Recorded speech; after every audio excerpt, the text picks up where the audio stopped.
তো আজকে আমাদের ধান ঝাড়ানো হবে। এই যে তার জন্য সকাল থেকে একদম তোড়জোড় শুরু হয়ে গেছে। তখন ওই 6:45 কি 6:30 এরকম টাইম হবে। তো তখন সব লোকগুলো চলে এসেছিলো যারা ধান ঝাড়াবে। আর যেহেতু ওরা অনেক সকাল সকাল এসেছিলো তাই ওদের চায়ের ব্যবস্থা করা হয়েছিল। আর ওইটা হচ্ছে ধান ঝাড়ানো মেশিন, এর সাহায্যে ধানগুলো ঝরানো হবে। আর এদিকে নিচে তিরপল পাতা হয়েছে যাতে ধানগুলো ওর উপরে পড়ে। আর এদিকে আমার জেঠুদের ধানগুলোর তো খুব খারাপই অবস্থা। আগের দিনও একটুখানি ঝড় হয়েছিল, মানে জোরে হাওয়া দিয়েছিল, তাতে আরও শুয়ে পড়েছে ধানগুলো। আর এদিকে এই মেশিনের দুই সাইডে ধানগুলো সাজিয়ে রাখা হচ্ছে, কারণ যখন ধান ঝরানো হবে তখন যাতে নিতে সুবিধা হয় ধানগুলো, তার জন্য দুই সাইডে সাজানো হচ্ছে।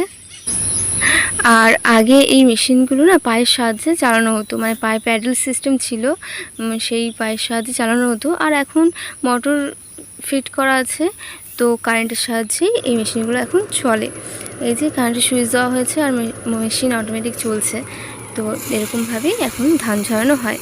আর ধান কাটার গাড়ি এলে তো কোনো অসুবিধাই নেই, গাড়ির সাহায্যে কাটা হয়। কিন্তু আমাদের যেহেতু ভেতর দিকে মাঠ, সাইডেও অনেক মাঠ আছে যেখানে এখনও শাকসবজি আছে, যার কারণে এখন গাড়ি ঢুকবে না। বা একটুখানি জায়গা ছিল আমাদের, একটুখানি ক্ষেত, তো তার জন্য গাড়ি আসবে না। যদি অনেকটা জায়গা হতো তাহলে হয়তো আসতো, তাহলে ঢোকানোর ব্যবস্থাও হতো। তো যার কারণে এই হাতে কেটে এখন ঝরানো হচ্ছে। ধান ঝরানোর জন্য বাবা 3জন লোক ঠিক করেছিল। এই যে বাবার সাথে একজন ঝরাবে আর 2জন ওইদিকে, মানে ধান ঝরানোর পর না যে খড়কুটোগুলো পড়ে থাকে সেইগুলো ঝাড় দেবে, আর একজন ধান এগিয়ে দেবে। এর জন্য 3জন লোক ঠিক করা হয়েছিল। আর এই যে এরকমভাবে ধানগুলো পরিষ্কার করা হয়, ওপরে যে খড়কুটোগুলো পড়ে থাকে সেগুলো পরিষ্কার করে দেওয়া হয়।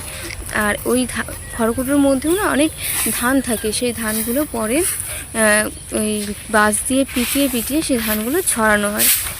সেটাও আমি আপনাদেরকে দেখাবো। এই যে এখানে এরকমভাবে জড়ো করে রাখা হয়েছে খড়কুটোগুলো, আর এই সাইডেরগুলো বোধহয় মানে পেটানো হয়ে গেছে, ধান নেই ওর মধ্যে, তাই সাইডে রাখা হয়েছে। তো এই যে এরকমভাবে পিটিয়ে এই ধানগুলো বের করা হবে। এই ধান মানে ভীষণ ঝামেলার একটা কাজ, মানে যারা করে তারা জানে। এই যে এরকমভাবে একজন ঝাড় দেবে, একজন পিটাবে, ঝরাবে, এরকমভাবেই করা হয়। তবুও আমাদের যেহেতু অল্প একটু জায়গার ধান, বেশিক্ষণ লাগবে না।